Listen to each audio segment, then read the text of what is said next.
For today's puzzle, we are looking at a rook ending, which, if we only glanced at it for a second, we would probably think is simply just a draw. Both sides only have one pawn, and even though we are one square further away in the race, it is black to move, so a5 just makes an easy draw. If you want to make a draw, there's a million ways to do it. Almost all roads would lead to a draw here. However, we want to win, and if we want to win, we have to look at forcing move, and that forcing move, the winning move, is rook e1. Why is rook e1 a forcing move? Because the white king is forced to step onto the d file. It doesn't really matter where they go, because we continue with the forcing moves, giving a check and looking to exchange the rook on d5. Now, once again, it doesn't matter if the king steps to c4 or e4, because we are going to take anyway. And what we need to have seen at the start of this line is that even though we are a square further away, the problem is that the white king is on a very unfortunate square here. And if we simply do the pawn race, we are going to see what I mean. White does queen first, but we queen with a check, and the white queen on a8 is undefended. So when the king steps out of the check, we simply pick up the white queen. So that is the whole point of what we needed to have seen before exchanging rooks, is that the king would be very unfortunately placed on d5. However, white has a more stubborn defense. White can try king d4. What is white's idea?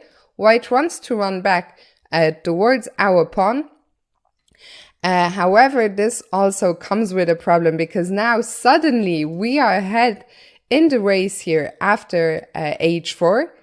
And now, if white continues with their plan, well, first of all, let's see the race once again.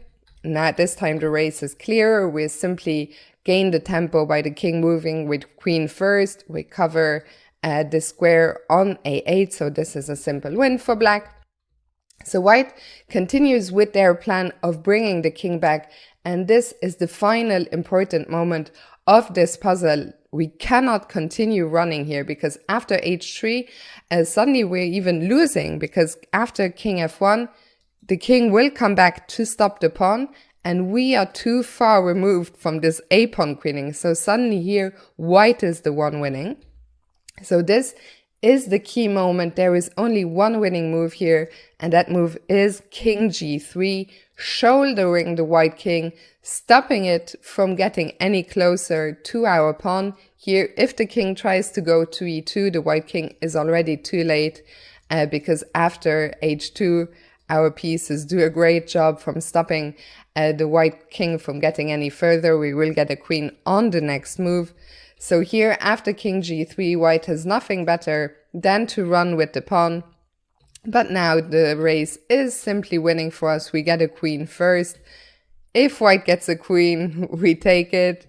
If they don't, we're going to go and pick up the pawn on the next move. So very well done if you found the solution to today's puzzle. And just one final thing that I wanted to say here in this position.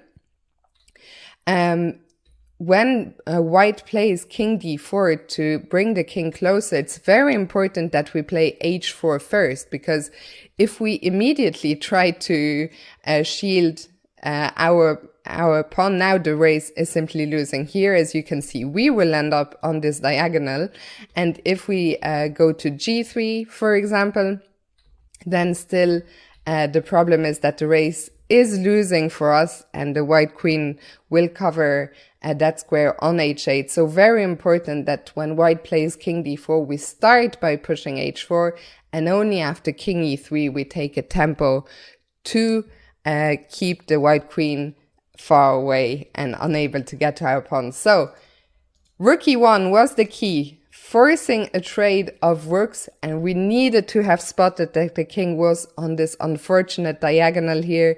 Then we push the pawn, we keep pushing, and only when the king gets to e3, we take a time out ourselves, and now we simply win the pawn race. I hope you enjoyed today's puzzle. I hope you learned something. Well done if you solved it. This has been Fiona Steil-Anthony. You can catch me